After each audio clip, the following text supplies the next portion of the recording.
Loose Women. I'm Dr. Linda Papadopoulos. I'm a psychologist and ambassador for Internet Matters. And here are my top tips for helping your children stay safer online. Now, I have a 14-year-old daughter, so I really understand that the online world our kids have to navigate is really confusing for parents. Now, the first tip is to be aware. Now, what I mean by that is don't underestimate the pressures that your kids are under. Keep up with the latest social media trends. It's really important we don't kind of bury our heads in the sand and assume that our children will never take part in some of the more disturbing online challenges. If you're not sure what to look for, there's a link for more information on some of the most worrying current online trends on the Loose Women website. Once you know more about some of the things that your kids may be pressured to take part in online, it's time to take responsibility for starting that conversation. Remember, they're facing a huge amount of peer pressure, so we need to be understanding of the fact that the world they live in through their phone can actually be quite a scary place. They're expected to be a mini celebrity. They have all these people looking at them. They have a sense of having to accrue likes and comments. At the same time, though, they feel uncomfortable about what to share, how much to share. So having that conversation between what is yours, what's private, and what you actually should and can share, it's really important. One of the most common questions that I get asked by parents is, how do I even get my child to open up in the first place? It's a hard one because as your kids get older, all those barriers to discussion like self-awareness and wanting to seem self-sufficient and being more mindful over their own privacy, well, these things begin to arise. Now, that doesn't mean communication is impossible. You just need to approach your child in a way that makes them feel safe, heard, and respected. And the three things you need to keep in mind are this. Number one, choose the right time. Starting a conversation when your child's watching their favorite show or about to go and play is not a good idea. They'll find the conversation intrusive and they'll be less attentive and actually just less inclined to open up. Instead, make sure you choose to talk when you're due to spend time together anyway, like over a meal or during their bedtime routine or even when you're driving in the car. In the car is an interesting one because you're not making eye contact. They're kind of sitting next to you or behind you. Sometimes they don't feel as observed.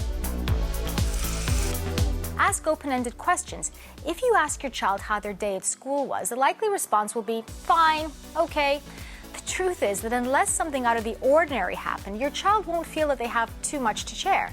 The problem is not what you asked in this case, but the way that you asked it.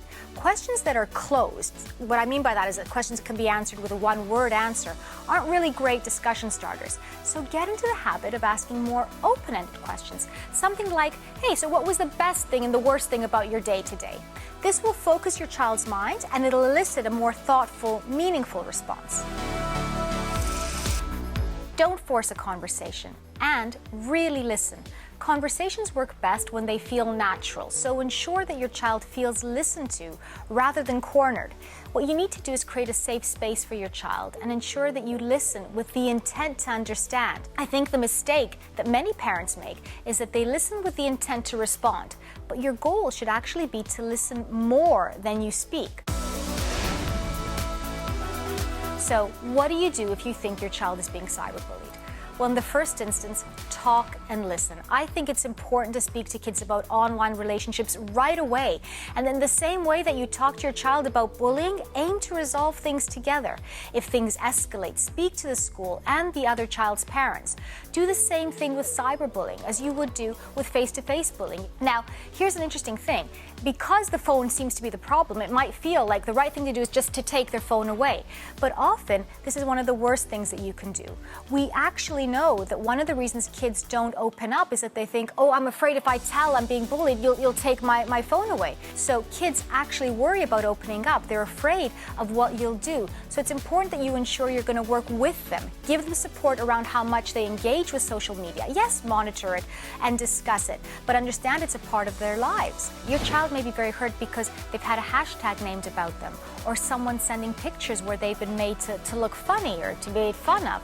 Or maybe they've been cropped out of a picture where they felt they were part of a group. They could be being bullied by exclusion.